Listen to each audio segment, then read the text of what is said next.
Welcome to this Tuesday's Travelin Young, and little do you know, this is take 3. We've been struggling to get through this one today. I don't know what's going on, but we wanted to talk a little bit about jobs and what type of things you get in a package when you work in Denmark versus the U.S. at a office type job, which I've always had. I know there's a lot of other different types of jobs, but we'll talk about our own experience, and mine has always been in an office, full-time office setting. Mm-hmm. And more of a younger part-time situation. But yeah, so we're going to be talking about the U.S. and Denmark.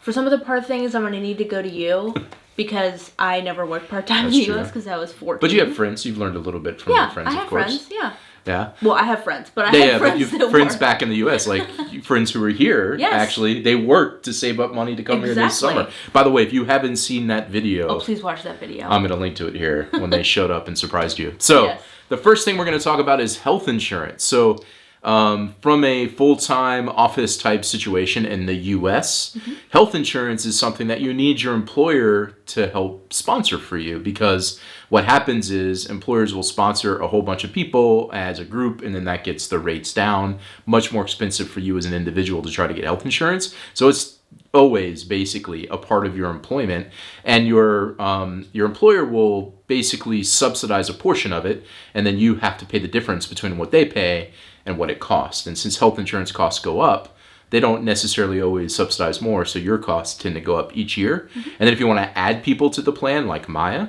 then I'd have to pay additional for her. That's what it's like in the U.S. In Denmark, of course, there's public health insurance. That's part of our tax money that we pay. Yes. And that includes a ton. But there is also private health insurance that Miranda and I have both had at all of our jobs here in Denmark, which helps kind of augment things and maybe expedites access to specialists here in Denmark, although neither of us have had to use it yet. But that's also something that's an extra layer of health insurance that you can get in Denmark. Yeah. And you can add another family member. I've been added on for something recently. Yep. But most of that stuff is just for specialists because that is the kind of stuff you have to pay for. Yeah, when I first got here, you were actually included automatically. You were 14. Yeah. And I would have had to pay extra for Miranda, which we didn't do because we didn't really need any specialists. So that's health insurance. And I had to be manually added on. So what's it like in the U.S. if you're like a part-time person in health insurance? You need health insurance. Yeah, well, from what I know, until you kind of finish college, even if you're not living at home, you can be added onto your parents' health insurance. And after that, you're kind of on your own. But I think mostly the idea in the U.S. is that when you graduate, you like immediately get a job, and hopefully they will have a plan. Sometimes ideas aren't always reality. No, that is true. So you'd have to be included in your parents' health insurance, basically, in order for you to have some kind of health coverage. Yeah.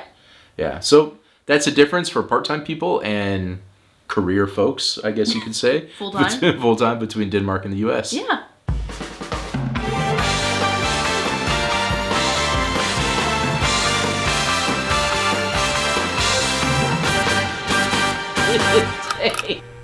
Okay, the next thing we want to talk about is just hours and how much you're actually working. And I mentioned this in that happiness video that we did, which has been like a long time ago. By the way, I had this idea earlier that maybe later this year we should like watch one of our videos and react to it to see... Do we think differently of these videos that we've done like a year and a half ago now? Yeah. Sorry, that was a bit of a sidebar, but that's one of the things. I wonder if I go back and watch it, would I think differently about some of those topics? If anyone's interested, let us know. Yeah, if you think that'd be cool, us reacting to our own videos a year and a half later. But anyway, so hours. Yeah. And I would say, in my experience in the U.S. and Denmark, U.S. is typically a 40-hour work week, although that can be different from employer to employer, but average is 40 hours. And then in Denmark, it's usually on paper 37.5. You basically on paper have 7.5-hour work days. I've always worked just as much as I needed to do, just like I did in the US. A big difference, as mentioned in that happiness video, is when I'm not working though, I'm left alone in Denmark versus the US, because in Denmark they tend to respect, at least I've always had situations where they respect when I'm at home or when I'm on holiday and don't ask me to do things, or if I do have to do something in the evening, it's like already agreed upon that it's going to happen because there's just extra things that have to be done. There's very little surprise. Yeah. But what's it like, hours at like a store and stuff and a part-time employee? Well, a lot of times in the U.S., if you're part-time, a teenager in high school, you probably work at a grocery store or whatever. The problem is that a lot of those places close very, very late in America. You know, like depending on where you live. But the Target close to our house closed at like 11:30, 12. CVS closes at like 12. Walmart's 24 hours in some cases. 24 hours. So, and also a lot of those places are open on holidays, like Christmas and Thanksgiving. They might open later in the day, but I mean, you might be 17 years old ringing people up on Christmas Day. Very possible.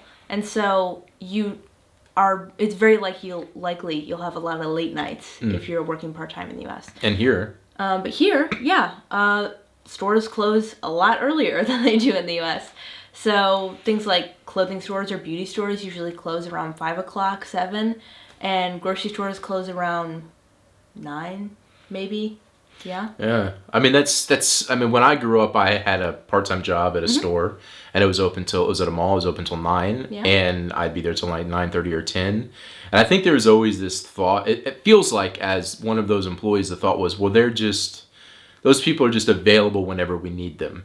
And they don't have the same needs that regular, like a career person would have. And they're treated as such in terms of the hours. Where here, to me, it feels like everybody equally needs time at home, time to rest at night, and isn't expected to just always be working, even if you're, like a 17, 18-year-old in a job. And it's always been very flexible, like, my school is a little farther away, so the amount of time it takes me to get to school to work has always been like really flexible with like what time I start. Yeah. So it's always been so understanding. Yeah, that's great. I felt like we were always abused when I was in the U.S. Yeah. I mean, I'm going to tell a very quick story, which is one of my very first job. I worked at a shoe store, and in America, by the way, when you get a shoe job, that's like the resume. You can like go and work in a shoe job anywhere. So I started in shoes, like Bundy from the Married with Children. So I had a shoe job at a shoe store, and I remember my boss, we agreed to have a day off. He changed the schedule on me. He said, you need to come on this day now.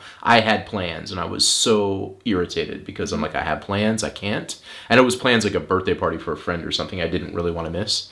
And he said, no, you have to come. I changed the schedule, and this is what it is. So I went that day, and then I quit the next day. So he had no regard for me, what he agreed with me at all. And I stood up and I went because I was going to be the better person. And then I immediately left because I said, this is not the kind of place I want to work. Yeah, but from my experience, they're so understanding and so great. It's been really great. All right, so another thing I want to mention is pensions or like saved retirement accounts, which applies more to this side of things. But so in the U.S., you typically have these like 401ks, which are tax deferred, where money is taken out of your paycheck before it's taxed, so it lowers your taxable income. And then the employer will contribute some to that. That's always been my case. It's of course not consistent everywhere. I've had jobs in the U.S., even in an office job that didn't have that. It's becoming a bit more regular now. But I will say that the amount that they contribute is like 3 or 4% or something. It's not super high. In Denmark, there's a similar type of vehicle for savings and a pension. And here, in my experience, the employer contributes more than the employee does. Whereas in the U.S., it tends to be the reverse. They may match what you contribute up to like 4%, and then you can keep going for a bit, and then they just stop. Where here, it's like the employer contributes more in the jobs that we've had, me and Miranda. And so it definitely is a little bit better, and it's nice that it lowers your taxable income, with tax obviously being somewhat high. And the idea is when you're taking the money out later, you'll be making less money, and that's when you're taxed, so you'd be paying less tax on that. So there is something here in both places, but that's something that is a part of your contract in both the U.S. and in Denmark when you get a job. Yeah. So now you're going to talk about trust, which I think is super interesting. Yes. So I feel like this is just kind of like a Danish society thing also. And I think we talked about this before, that like Danish society just puts a lot more trust in teenagers than they do in the U.S. Like teenagers are here just seen more mature and like adults and treated as such, where in the U.S., not really the case. So, of course, I've never had a job in the U.S., but I would imagine you're not, closing the store and doing, like important things by yourself. Yeah, when you told me the things that you're doing by yourself, I'm surprised. I would have never. No, there's other people. Yeah. All I can do by myself when I was like check in and check out, punching out of the time card. Yeah, I think probably partially because I'm 18, and so if I was under 18, it might be a little different. If I was working, I mean, I was at a still grocery 18. store. Oh, okay. Well, there you go. At some point. Yeah. But yeah, so I think there's definitely a lot more trust in younger people here and in jobs than there is in the U.S. For sure. I mean, I think in the U.S., like an adult is always given the benefit of the doubt, and the kid is like somebody who's 17, 18, 19 or whatever, who's still in high school, is just kind of like, again, like abused in some way. I mean, not abused in, like, I don't know how, abuse is a strong word. Yeah. More like just like not treated equally. Yeah. And as a result, you just feel like you're lower, and that includes when it comes to trust. Yeah. Yeah. I don't feel like that's a thing here at all, really. Yeah. No. So I think it's really interesting, the holiday concept and holiday time and holiday pay, and also just pay in general. So can you talk about like, first of all, like what minimum wage and stuff would be here compared to back home, and then holiday pay, which is really cool because you get something where in the U.S. you wouldn't. Yeah. Well, for pay, if you're under 18, I didn't really. I had one job when I was like 16 here in Denmark. I was one of those mail people, and I got paid like 60 krona an hour or something, which is quite low even for part-time jobs. But a lot of the friends that I have who are under 18 and are working are around 80 krona an hour. Yeah. And if you're over 18, it's more like 110, 125-ish an hour. Yeah. But in the U.S., like minimum wage, even if you're 18, is like 80 krona. And that's in Illinois. That's in Illinois, specifically, because the minimum wage is different from state to state. Yeah. And that's in Illinois. Yes. Yeah. In Illinois, it's 80 krona an hour part-time. Yeah. That's what you get. Yeah, that's that's not a ton. I mean, that's more than when I was a kid, when I was younger. But the holiday pay thing is very interesting, and the fact that that's basically law here. Mm-hmm. And so you get 12.5% of your salary in holiday pay. Regardless, it doesn't require you to be a career person sitting in an office, even when you were the newspaper delivery person. Yeah. 12.5%. It was crazy when I was only that newspaper person for like 3 months because then Corona happened and I didn't want to be touching people's mailboxes, and it was also cold, so I quit. But then like a year later, I got in my e-box. They were like, "Oh, you have your holiday money." I'm like, "What is this from this newspaper job I did a year ago?" But yeah, and in the U.S., in Illinois, private employers are actually not required to give you paid holiday. Yeah, at all. Paid time off. Yeah, I mean that's a massive. Here it doesn't matter. It's just basically the entire workforce, regardless of how many hours you work. Mm-hmm. That's what you get. Now, as a full-time regular employee, that equates to basically 5 weeks a year, and that's what's just included no matter what in a full-time job, and that's basically around the 12.5% of your pay. And so that's how it is here. And that's so now if we talk a little bit about things that you negotiate in the U.S. when you're getting a job versus Denmark, that holiday time is something you may negotiate because there is no law stipulating how much you get or not. Some employers will start you at 1 week. Some will start at 2 weeks. You can negotiate maybe to get 3 weeks when you start, although that's fairly rare. But that's one of the points that you can negotiate besides your salary is holiday time. And and then there's usually a schedule in the U.S. where you get more time depending on how long you've been employed. But again, that's very different from employer to employer because there's no like law or anything dictating what you have to do. Yeah. You can get no holiday time, but then it's just up to you to decide if that's the right job for you or not. But, we're here 5 weeks, and then in some cases in Denmark, you even get a 6 week sometimes, which I've had at 2 of my jobs, an extra week. On top of the 5 weeks, that is kind of outside the normal, what is dictated by the Danish Employment Act, which is super cool. But in the U.S., the vacation time is something that you negotiate. By the way, we have a whole video about vacation time and time off, so I won't say much more. Watch that for sure. But also is pay. And one of the things for people that are moving to Denmark that watch these videos, for you to know, here in Denmark, you negotiate your monthly salary, not your yearly salary.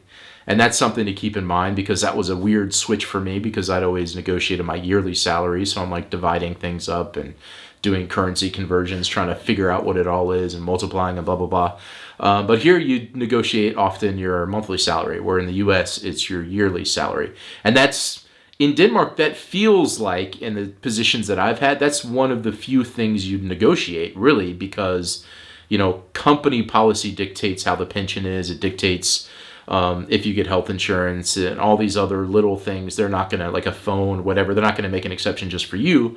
But the negotiation is around your salary and your monthly salary. In the U.S., you've got that, but then maybe you've got holiday pay or holiday time off and other things to potentially negotiate too.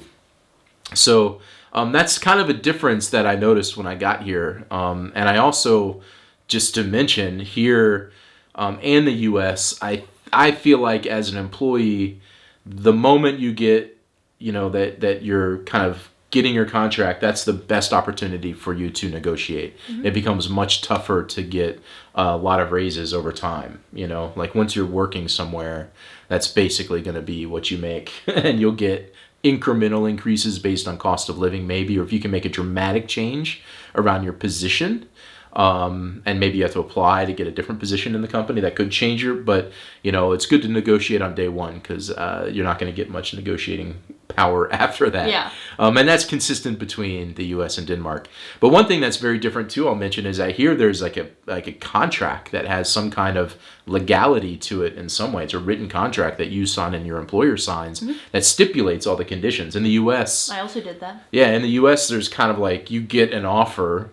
And maybe you sign something, but it's not. I don't even know if I've always signed stuff. I mean, it's been a while since I've gotten a job there, but yeah.